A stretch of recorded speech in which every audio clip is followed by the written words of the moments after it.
तालिबान लड़ाकों ने अब कूच कर दिया है, पाकिस्तान की ओर बढ़ रहे हैं तालिबान लड़ाके। बड़ी खबर, 15,000 तालिबान लड़ाकों ने कूच किया है। 15,000 लड़ाके पाकिस्तान की ओर बढ़ रहे हैं। खैबर पख्तूनख्वा के मीर अली बॉर्डर की ओर बढ़े हैं। काबुल, कंधार और हेरात से अफगान लड़ाके निकल चुके हैं। पाकिस्तान ने जो एयर स्ट्राइक की, उस एयर स्ट्राइक के बाद करारा जवाब देने की तैयारी में। हुसैन जावेद वरिष्ठ पत्रकार हैं। हुसैन जावेद साहब, मुझे लगता है कि इस पर तो आप एक पत्रकार के नाते इंफॉर्मेशन दे सकते हैं, ज्यादा बेहतर इंफॉर्मेशन दे सकते हैं। पाकिस्तान ने एयर स्ट्राइक की, लेकिन तालिबान ने वहां राजदूत को भी तलब किया और साफ साफ कहा कि अब तो हम और ज्यादा करारा पलटवार करेंगे। और देखिए, लड़ाके अब कूच कर चुके हैं। देखिए, सीधी सी बात है, जब आपको लगता है कि म्यांमार के अंदर आपको स्ट्राइक करनी चाहिए क्योंकि वहां पर जो एंटी इंडियन एलिमेंट्स बैठे होते हैं, वैसे हमें भी पता है कि हमारे जो दुश्मन है वो कहाँ बैठे हैं और इस हमारे से मुसल्लह फौज ने जो कुछ किया वो आपके सामने है। और रही बात आपकी इस खबर की कि 15,000 जो तालिबान है वो चल पड़े हैं, कंधार से चल पड़े या काबुल से चल पड़े, चले आप शाम को मुझे फिर ले लें। ये सब इलाके हमारी सर से इतनी नहीं है दूर, तो मैं देख लूंगा कि ये 15,000 जो ये शाम तक कहाँ पहुंचे। तो ऐसी कोई खबर नहीं, खामखा आप लोग सनसनी फैला रहे हैं। अफगानिस्तान और हमारे जो आपस में पाकिस्तानी रिलेशन सैनिकों है को वो ठीक मारा जा रहा है। था, तब भी सनसनी हम ही फैला रहे थे अभी भी क्या? ऐसे फोरम है सर, अभी भी ऐसे फोरम है जहां पर हमारे और उनके बीच में बातचीत जारी है और अच्छी खासी फायर फाइटिंग हो सकती है। तो हम वैसी एक सिचुएशन को बढ़ावा दे रहे हैं, इसके अलावा कुछ भी नहीं। ये चाय की प्याली का तूफान है। नहीं नहीं, मैं ये कह रहा हूं कि आप हाल में पाकिस्तानी, मुझे तो लगता है इसी साल टीटीपी ने पाकिस्तान के करीब सैकड़ों सैनिकों को मार दिया। तो ये तो जंग तो पहले से चल रही है। अब एयर स्ट्राइक के बाद टीटीपी को जब जब लगा कि अब हम पलटवार करेंगे, तो पलटवार उसने किया। ये तो है रिकॉर्ड। देखिए, टीटीपी के साथ हमारा ये आपके बिल में आज का नहीं चल रहा है, ये 2007 के बाद से हमारे और उनके बीच में जो है वो इस तरह के मसले हैं। और वो जाहिर बात है, एक मिलिटेंट ग्रुप है और हमारी हुकूमत ने, हमारी आर्मी ने, हमारी स्टेट ने मुकम्मल तौर पे उनके खिलाफ कई ऑपरेशन की जो कामयाब रहे हैं। और अभी इनकी स्ट्रेंथ वो नहीं है जो इनकी पहले माजी में होती थी।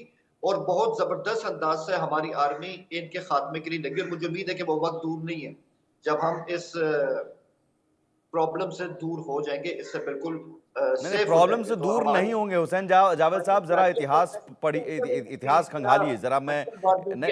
ये जो मैंने क्या कहा, मसूद अजहर जैसे आतंकियों को, नहीं नहीं हुसैन साहब, नहीं हुसैन साहब, आप भी इतिहास बेहतर जानते हैं।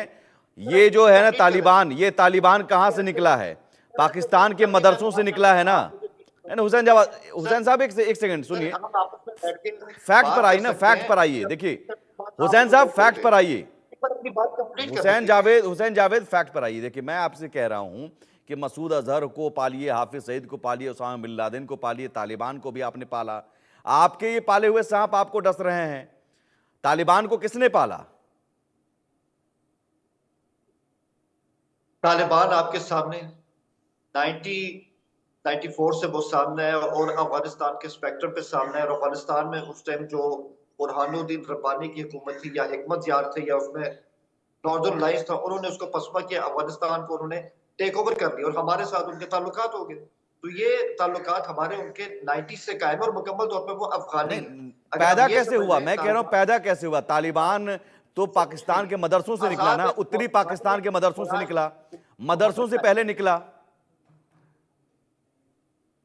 जी, मैं समझ नहीं पाया सर। तालिबान तो पैदा हुआ पाकिस्तान के मदरसों से ना। पहले तालिबान क्या था? एक कट्टर शरिया कानून लागू करने को लेकर आंदोलन छेड़ने वाला संगठन, कहता था इस्लामिक कानून हम लागू करो।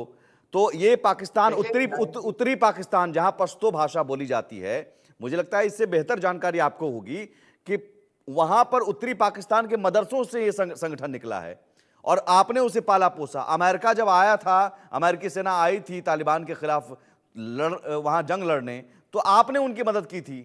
अब वो आपको डस रहे हैं भाई। देखिए, बात बहुत सिंपल सी है, आप इसको जरा ना थोड़ा अगर आसान अंदाज से समझे। इंडिया की गुड लक ये है कि उनके साथ कभी कोई ऐसा बॉर्डर नहीं जहां पर सुपर पावर्स जो है उनकी आपस में टग ऑफ वॉर चल रहा हो। ये हमने भुगता है। 1979 में जो कुछ हुआ वो पाकिस्तान नहीं चाहता था।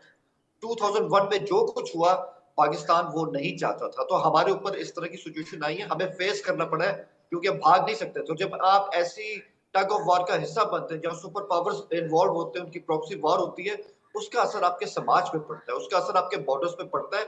और ऑब्वियसली हमने इसका भुगतान जो है वो अदा किया, ये इतना आसान नहीं है। आप लोग इंडिया में, आपके लिए चीज़ें आसान है, क्योंकि आपका जो बॉर्डर है उसमें ऐसी कोई चीज़ें होती नहीं है। नहीं नहीं हमारा साहब, जो बहुत होती है खासकर और आप ही की अफ़गानिस्तान के तरफ साथ से होती बॉर्डर है, है। ये मसूद अजहर जो 1980 है, से ये वो एक बर्निंग इश्यू हाफिज है। सईद जो है, ये कहाँ से ऑब्वियसली आ रहा उसमें है? टोने पैदा नहीं होते नहीं, हैं। मसूद अजहर, हाफिज सईद ऐसी कश्मीर से कहाँ से आ रहा है और बांग्लादेश में भी कहाँ से आ रहा है? सर ये मसूद दिक्कत अज़हर जो नहीं, है वो समस्या मुझे समस्या आप इधर भी बात है, नहीं समस्या पर उधर भी है। एक लेकिन मिनट वो समस्या आपकी जो है, आपकी पाली हुई है, और हम समस्या का जवाब हम लोग बहुत कड़े से देते हैं। हम ऐसे अच्छा आप आतंकियों को मुझे नहीं ये पालते बताइए, हैं। मेरा एक सवाल निकाल है दीजिए जो मैं मसूद किसी अजहर से को, पूछ सकता हूँ। आप निकालिए दाऊद इब्राहिम को बिल से, निकालिए हाफिज सईद को। मुझे लगता है कि यह जरूरी है कि आप अभी भी सीख लीजिए कि इन आतंकियों को पालने से नुकसान पाकिस्तान का ही होगा, और यह मुझे लगता है कि आवाज उठनी चाहिए। बहुत शुक्रिया हुसैन जावेद साहब। आतंकियों को पालना जो है वो पाकिस्तान के लिए मुसीबत बनता जा रहा है। अजय जांडियाल भी हमारे साथ लगातार बने हुए हैं।